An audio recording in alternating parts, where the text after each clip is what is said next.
di belakangnya naga ini, itu kenapa ada patung ini, Kak? Nah, itu adalah para maharsi, para Sri Bagawan yang dahulu. Ini adalah Maharsi Markandeya dengan Maharsi Pranda Sakti Bawurawuh itu disebutkan menjadi dua di sini itu patung-patung itu. Dan Kak, kenapa di Koryakung ini ada seperti wajah raksasa itu, Kak? Pertanyaanmu sangat esensi sekali. Nah, itu namanya boma. Namanya boma. Boma adalah asal katanya bom, bahasa Sanskrit ya. Dalam terjemahan bahasa Indonesianya adalah pohon, kayu atau hutan yang lebat, yang besar-besar ya. Atau yang disebut bumi, bom, bumi ya. Nah, kenapa diinikan serem, digambarkan serem supaya kita manusia yang diciptakan oleh Tuhan hidup di bumi ini harus selalu menjaga kehati-hatian kita, karena tantangan hidup itu sangat luar biasa, makanya harus hati-hati. Nah, kamu percaya nggak itu boma itu umpamanya kamu akan pindah ke sana, dia akan melirik mengikuti ini. Banyak mahasiswa terkesiap melihat ini kalau dia umpamanya itu minta foto bersama, terus kita terangkan seperti itu, ada keajaiban. Dia akan melihat kita, mengawasi. Demikian juga boma ini, bumi itu akan mengawasi tindak tanduk kita hidup di alam semesta ini. 1, 2, 3, 4, 5, 6, 7, 8, 9, 10, 11. Mundur. Baik. Ya, sekarang udah. 1, 2, 3, 4, 5, 6, 7, 8, 9, 10, 11. Hah? Kak, kenapa anak tangga yang di pura itu mesti ganjil, Kak? Aduh, pertanyaanmu mendalam banget ini. Gini nak, segala sesuatu ya akan dimulai dengan yang ganjil ya. Umpamanya sekarang baik buruk, baik buruk, baik buruk, baik buruk. Kalau kita berbuat baik, nanti endingnya juga akan baik ya. Siang malam gitu, akhirnya pasti yang diganjil itu endingnya juga yang sebagai pengawalannya, sebagai initial state kita. Umpamanya sekarang suci kotor, pasti suci endingnya. Nanti kalau genap, dia akan berlawanan dengan apa yang kita tanam gitu. Nah, ini selalu ganjil, selalu. Coba lihat 1, 2, 3, 4, 5 ya, semua itu juga 5 itu ya. Nah, itu baik buruk. Nah, karena kita pertama aja menanam yang baik, hasilnya juga akan baik. Seperti karma pala itu, Kak. Seperti itu jenisnya. Baik, buruk, baik, buruk, baik, buruk, baik, buruk, baik, buruk, baik. Oh, iya Kak, betul Kak. Itu dia, ya. Itu dia, sebagai banyak lagi, bukan hanya baik buruk aja, semua sifatnya yang apa yang kita tanam pertama adalah yang bersifat positif, endingnya atau buahnya pasti akan positif juga. Oh, Ya. Kak. Ya. Kak lanjut ke tempat sebelahnya Kak. Oke, mari. Nah, itu Taman Beji itu nak. Itu Taman Beji, karena teologi kita itu adalah dua jalur ya, imanen dan transenden. Imanen adalah kita mempersonifikasikan Tuhan seolah-olah Tuhan kita hadirkan seperti manusia. Ini adalah Taman Beji itu ibaratnya kamar mandinya kita gitu ya. Wah Kak, kenapa setiap pura-pura yang Indra kunjungi ini banyak bunga Kak? Nah, pertanyaanmu sangat bagus sekali nak. Bunga adalah merupakan satu benda yang akan banyak bermanfaat bagi hidup manusia, mempunyai filsafat yang sangat dalam sekali. Kamu nanti bunga beraneka warna akan memberikan mata kita memandang dengan sejuk ya. Harum baunya, aromanya harum, memberikan nutrisi jiwa bagi diri kita. Dan warna-warninya beraneka ragam itu memberikan warna yang tersendiri, memberikan kemantapan di dalam kita. Lebih daripada itu anakku, bunga bisa berbicara lebih daripada bahasa manusia.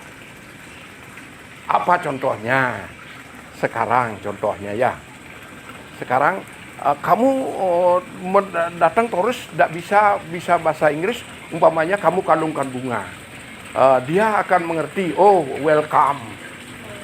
Welcome sir. Nah, itu ya artinya ya. Welcome all of you visitor gitu umpamanya ya. Dia bisa buat. Sekarang seperti umpamanya kamu besok sudah remaja, kamu petik sekuntum bunga, berikan kepada seorang gadis. Gadis itu walaupun kamu tidak ngomong apa-apa hanya dengan bunga ini berbicara. I love you. Aku cinta sama kamu. Ih, liya bedih ya. Ini ya.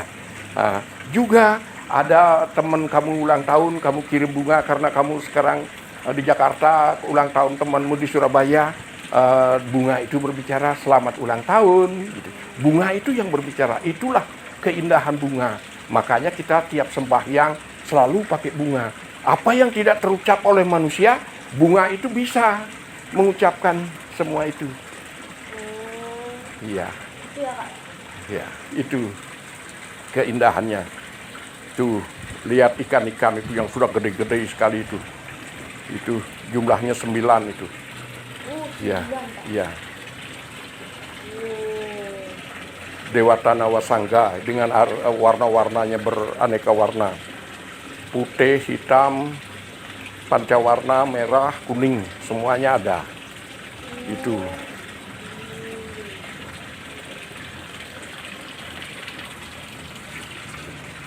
Tadi cucu saya sudah menanyakan kenapa apit surang yang paling luar atau Candi Bentar yang paling luar itu lebar sekali. Karena bangunan pura yang ideal adalah Trimandala.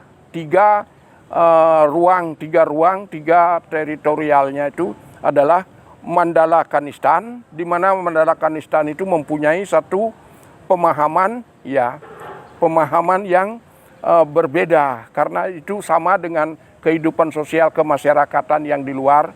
Kita bisa di situ mengadakan senam bersama, olahraga voli atau sepak bola, dan mengadakan pertunjukan-pertunjukan yang sifatnya kontemporer yang tidak bertentangan dengan nilai-nilai agama. Dan diteruskan menanyakan bagaimana Saraswati dengan atribut-atributnya demikian banyak, telah dapat Pak Mangku jelaskan tadi sampai detail-detailnya, dan selanjutnya akan dilanjutkan dengan penastaan atau pewijian, di mana sesungguhnya kalau kita nilai daripada ajaran Weda itu sendiri, match sekali dengan kehadiran corona sekarang itu. Kita diharapkan selalu hidup bersih, selalu cuci tangan. Demikian juga sebelum kita masuk ke Mandala Upama, kita sudah disiapkan di luar itu sudah dari zaman dulu kala itu ada pewijian namanya, untuk cuci tangan, untuk membersihkan tangan kita, berkumur, membersihkan kaki, membersihkan tangan kita, dan bila mana perlu bisa cuci muka di pewijian itu sendiri. Dan selanjutnya kita akan mengemas bagaimana keindahan daripada ilmu pengetahuan itu. Kebetulan juga ada Saraswati, pas dengan bertepatan dengan Hari Raya Saraswati, bagaimana keindahan dan dalamnya filsafat-filsafat yang terkandung di dalam simbol-simbol penuh makna yang atribut daripada Saraswati itu sudah Pak Mangku jelaskan.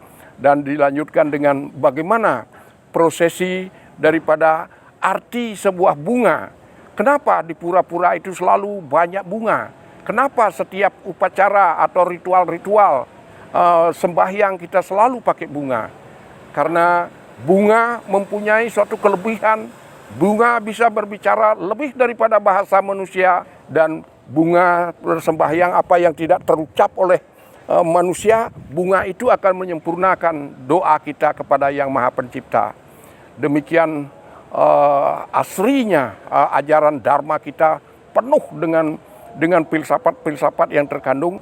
Jadi jiwa dari ilmu pengetahuan itu adalah filsafat, makanya Weda itu penuh dengan filsafat. Seperti umpamanya sekarang, tadi sudah dijelaskan bahwa kenapa kendaraan Saraswati itu tidak singa, kenapa tidak banteng, kenapa tidak macan yang garang, yang sangat menyeramkan. Tetapi kenapa seekor angsa? Karena angsa adalah unggas yang mempunyai keistimewaan yang tidak dimiliki oleh makhluk-makhluk lain atau burung-burung sejenis burung yang lain. Believe it or not telah membuktikan bahwa angsa bisa berkeliling dunia 3 kali tanpa menyentuh bumi. Dia bisa menyesuaikan dengan berkeliling 3 kali keliling dunia. Lebih daripada itu, angsa bisa hidup di 3 dimensi. Dia bisa hidup di udara, bisa hidup di air, dan bisa hidup di darat. Angsa sangat penyayang, sangat kasih, tidak ada kebencian di situ. Dia sangat damai. Angsa dikasih makan 1 tamas dengan 20 ekor angsa. Kalau dia tidak kebagian, dia tidak akan benci kepada mereka. Dia sadar bahwa ya aku terlambat datang, aku tidak kebagian. Angsa bisa mencari makanan yang di dalam lumpur sekalipun dengan mata terpejam. Itu kelebihannya. Makanya kita dituntut sekarang sebagai insan-insan pengejar ilmu pengetahuan, pilihlah pengetahuan-pengetahuan yang berguna bagi orang lain dan bagi kesejahteraan alam semesta ini. Nah, mudah-mudahan di lain waktu kita akan bisa bertemu lebih mendalam lagi, lebih detail lagi. Mari kita akhiri jumpa kita dalam ini dengan Pramasanti. Om Santi, Santi, Santi, Om.